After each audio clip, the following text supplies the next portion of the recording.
شیطان خوشگوار ازدواجی یعنی میاں بیوی کی زندگی کو قطعاً ناپسند کرتا ہے۔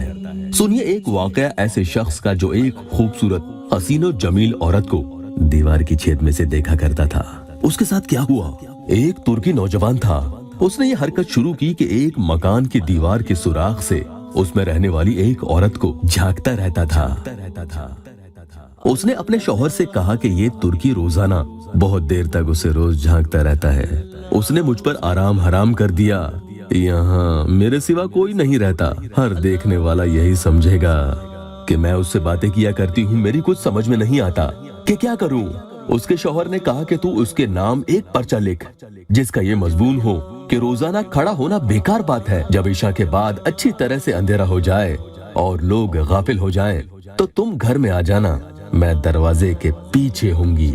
اس کے بعد اس نے دروازے کے پیچھے ایک گہرا گڈھا کھودا اور اس کے انتظار میں کھڑا ہو گیا۔ جب وہ ترکی آیا تو اس نے دروازہ کھولا۔ جب وہ اندر داخل ہوا تو اس نے فوراً اسے دھکا دے کر گڈھے میں گرا دیا اور اوپر سے مٹی بھر دی۔ اس واقعے کو کئی دن گزر گئے لیکن کسی کو کوئی خبر نہ ہوئی۔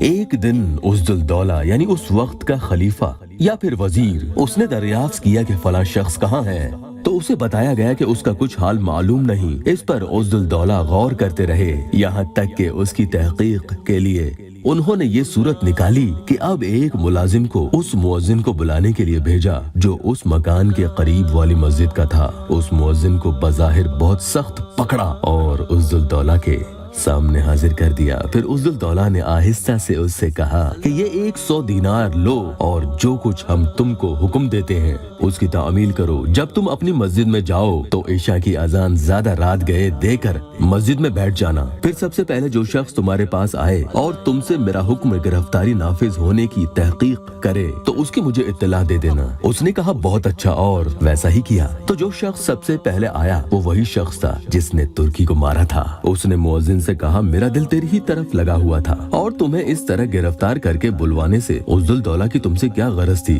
مؤذن نے کہا کہ الحمدللہ خیریت ہے، کوئی خاص بات نہیں تھی۔ جب صبح ہوئی تو مؤذن نے عزالدولہ کو جا کر حال سنایا۔ انہوں نے شیخ کو حاضر ہونے کا حکم دیا۔ یہ حاضر کیا گیا۔ اس نے پوچھا کہ ترکی کا کیا معاملہ ہے، بیان کرو۔ اس نے کہا کہ میں آپ سے بالکل سچی بات عرض کرتا ہوں، میری بیوی بہت پردہ دار اور پاک دامن ہے، بہت ہی حسین و جمیل ہے۔ یہ شخص اس کی گھات میں لگاتار رہتا تھا، موری کے نیچے کھڑا رہتا اور دیوار کے چھید میں سے اسے دیکھا کرتا تھا۔ وہ بدنامی کے خوف سے اس شخص کے کھڑے رہنے سے پریشان ہو گئی تو میں نے اس کے ساتھ ایسا معاملہ کیا۔ سب تفصیل اس شخص نے عزالدولہ کو بیان کر دی۔ عزالدولہ نے حکم فرمایا جاؤ سپرد خدا۔ نہ کسی نے کچھ سنا اور نہ ہم نے کہا۔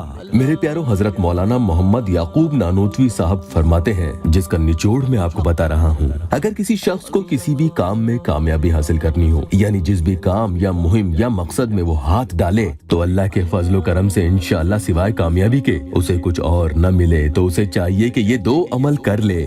پہلا عمل بتانے سے قبل آپ سے گزارش ہے کہ آپ کے اپنے یا اللہ web site official YouTube channel کو سبسکرائب ضرور کیجیے گا، ویڈیو کو لائک کرنا قطعی مت بھولیے گا۔ پہلا عمل وہ یہ کرے کہ انا فتحنا لک فتحا مبینا یعنی سورہ فتح کی اول آیت کے ساتھ یا حی یا قیوم ملا کر ان دونوں کو اس کام کی نیت کر کے 100 بار پڑھ لیا کرے۔ بسم اللہ الرحمن الرحیم، انا فتحنا لک فتحا مبینا یا حی یا قیوم۔ دوسرا عمل ہے کہ اس کام کا ارادہ کرے اور یا قادرو یا مقتدیرو یا علیو یا کریمو، یہ ایک بار ہوا، ٹھیک اسی ترتیب سے 100 بار پڑھ لیا کرے۔ انشاءاللہ تعالی ہر لحاظ سے کامیابی اس کے قدم چومے گی۔